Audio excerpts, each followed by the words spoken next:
Olá, que a graça e a paz do Senhor Jesus Cristo esteja com você e com toda a sua casa. Eu sou o presbítero Rogério Lourenço e seja muito bem-vindo e muito bem-vinda ao meu canal. Nós estamos fazendo um estudo da carta aos Efésios, uma análise minuciosa da carta aos Efésios. Nós já estudamos o capítulo de número 1, na playlist você pode acessar, nós temos lá alguns vídeos referentes ao capítulo de número 1. E hoje nós vamos iniciar o capítulo de número 2, capítulo de número 2 da carta aos Efésios. E nós estamos estudando praticamente versículo por versículo, bem devagar, para nós entendermos a palavra de Deus. Se você é novo aqui no canal e desejar me ajudar, inscrevendo-se, você possa fazer a sua inscrição, acionar o sininho das notificações e também deixar o seu like aí no final do vídeo, que isso nos ajuda bastante. Bom, nós vamos iniciar então no capítulo 2, hoje, o versículo de número 1, que diz o seguinte: E vos vivificou, estando vós mortos em ofensas e pecados. Este versículo é um versículo muito especial, muito profundo, de uma revelação muito profunda. Por quê? Paulo ele está reconhecendo que o homem sem Deus, sem a iluminação do Espírito Santo, ele é um homem morto espiritualmente. E entendemos pelo texto sagrado que nós precisamos ser ressuscitados por Cristo. Ou seja, precisamos ser vivificados. Por quê? Porque o homem morto em ofensas e pecados, ele não tem relacionamento com Deus. Da mesma forma que um morto não tem relacionamento com ninguém, o homem pecador, o homem morto em seus pecados, em seus delitos, ele não pode ter relacionamento com Deus. Isso é interessante, por quê? Porque Paulo fala agora que os efésios, eles foram vivificados. Os irmãos em Efésios foram vivificados, ou seja, eles foram ressuscitados e agora eles podem ter este relacionamento com Deus. Uma coisa interessante é que Jesus ele trata do novo nascimento, em João capítulo 3. Ele diz a Nicodemos: se você, Nicodemos, não nascer de novo, você não pode ver o reino de Deus. Então, esse vivificar que Paulo diz aqui diz respeito ao pecador receber a nova vida em Cristo, a nova condição.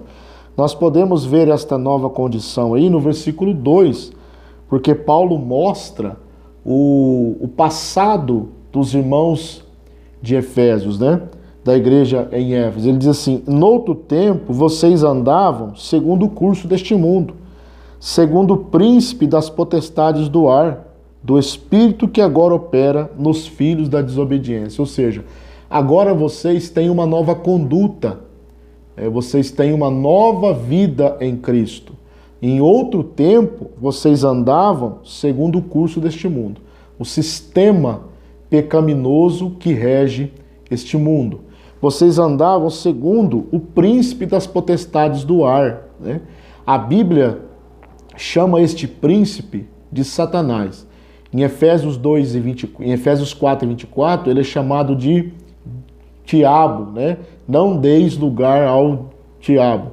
Em Efésios 6,16, ele é chamado de maligno. Também em João 12,31, ele é chamado de príncipe deste mundo. E em 2 Coríntios 4,4, ele é chamado Deus desse século. Então, ele cega o entendimento dos incrédulos para que não lhes resplandeça a luz do Evangelho de Cristo.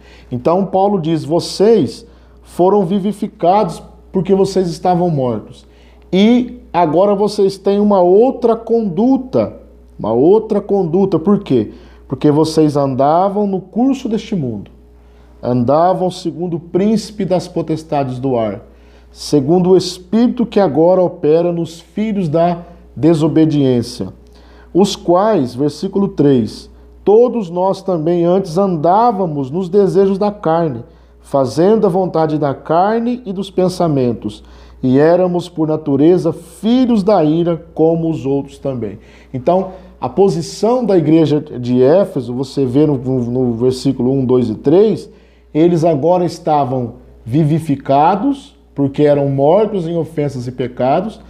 Paulo mostra no versículo 2 e versículo 3 a condição deles. Andava segundo o curso deste mundo, segundo o príncipe das potestades do ar, segundo o espírito que opera nos filhos da desobediência, andava nos desejos da carne, fazendo a vontade da carne e dos pensamentos. Por quê? Porque o homem sem Deus, ele vive, né, para fazer a vontade do mundo, a vontade da carne, a vontade dos desejos pecaminosos, né? Agora, o versículo 4, a Bíblia diz que, mas Deus, que é riquíssimo em misericórdia, pelo seu muito amor com que nos amou, estando nós mortos em ofensas e pecados, nos vivificou juntamente com ele. Então Paulo mostra novamente a nova posição dos Efésios, da igreja em Éfeso, dos irmãos, das irmãs em Éfeso. Vocês foram vivificados pelo Deus que é riquíssimo em misericórdia, né? Pelo Deus que vos amou, né? Pelo muito amor com que Ele nos amou. Então aqui nós podemos ver que esta vivificação, essa transformação que Paulo ele está dizendo, vocês agora passaram da morte para a vida, da velha condição em Cristo, da velha condição no mundo para a nova condição em Cristo. Deus vos vivificou porque Ele é riquíssimo em misericórdia. Aqui nós aprendemos o seguinte, que a graça, a salvação, vamos ver ainda neste capítulo, versículo 8, que ela é pela graça. Ninguém pode ser salvo por si mesmo. Ninguém pode ser salvo por seus próprios méritos. Ninguém pode ser salvo pelo seu próprio esforço. A salvação não é pelas obras. A salvação é pela graça. Pela graça sois salvos. Então Paulo diz aqui que eles foram ressuscitados através do Deus que é riquíssimo em misericórdia. Porque Deus amou a igreja em Éfeso de tal maneira que os vivificou e agora os colocou assentados nos lugares celestiais, ou seja, assentados em uma outra posição. Agora eles estão numa outra condição. Vemos aqui no versículo de número 2, falando dos filhos da desobediência, né? Aqueles que não servem a Deus.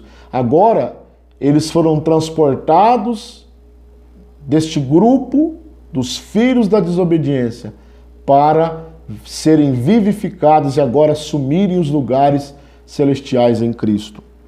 O versículo 6 continua o assunto da ressurreição, né, da posição dos Efésios. Ele diz: e nos ressuscitou juntamente com ele, e nos fez assentar nos lugares celestiais em Cristo Jesus. Aqui novamente, eu volto a dizer, a nova posição em Cristo, né? A nova posição.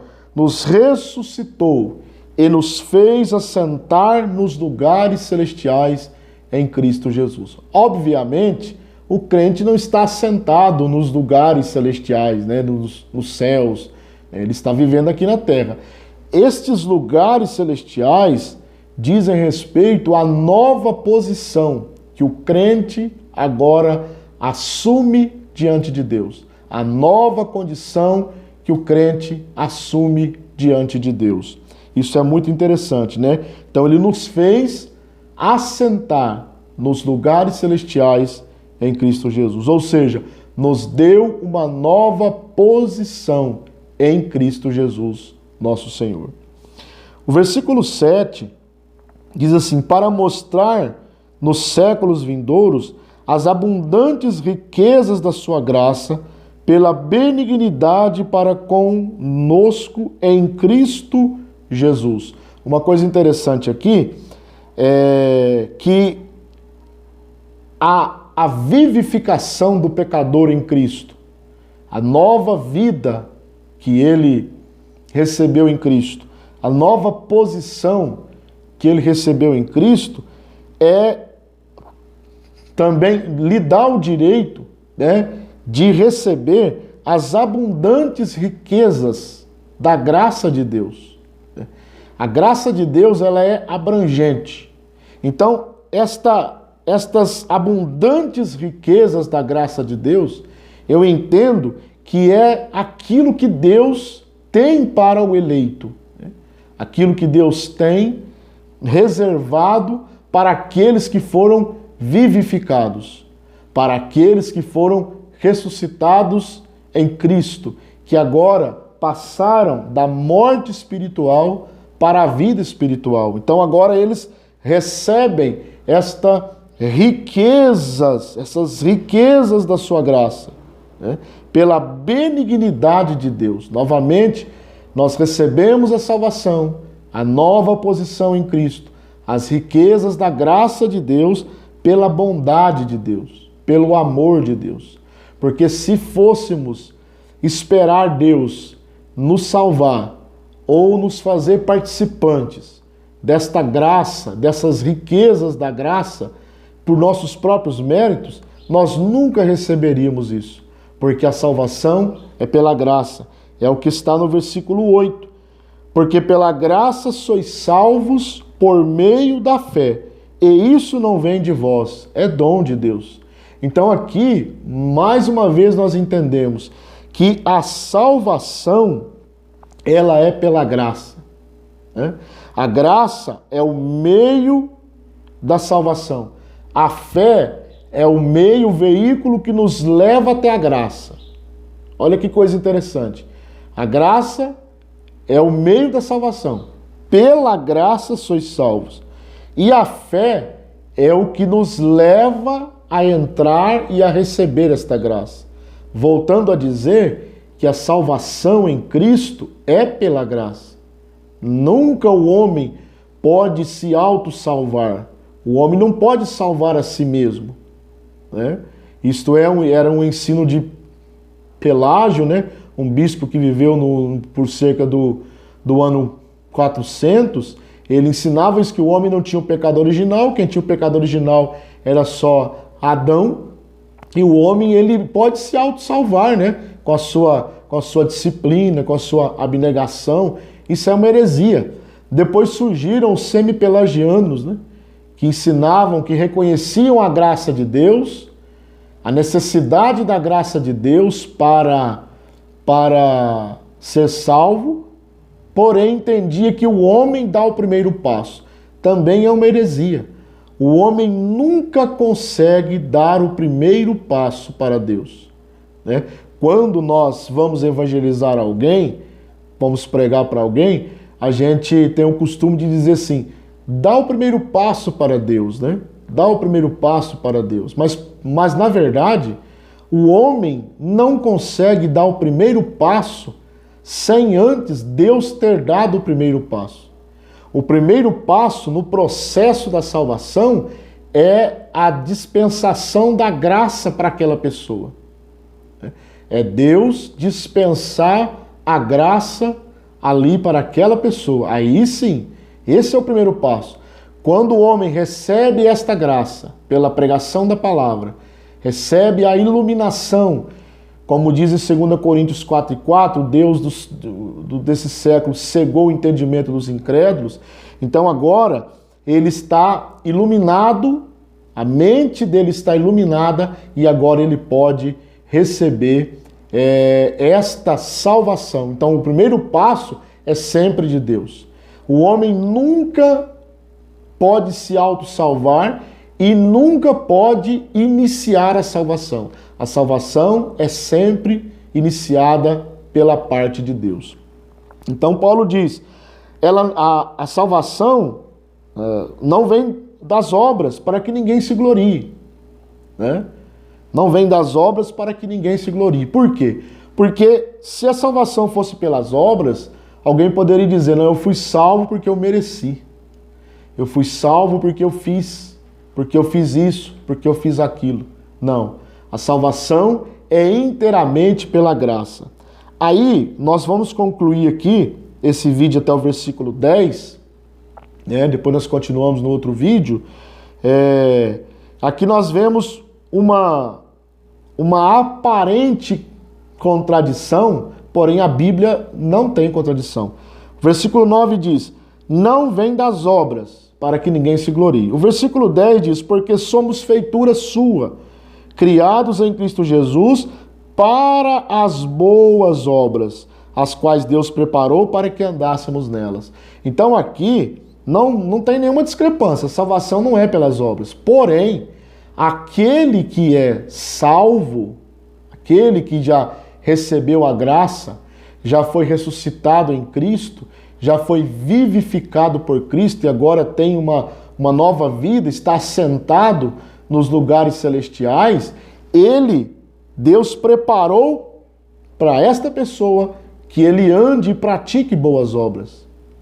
É o que Tiago diz, a fé sem as obras, ela é morta.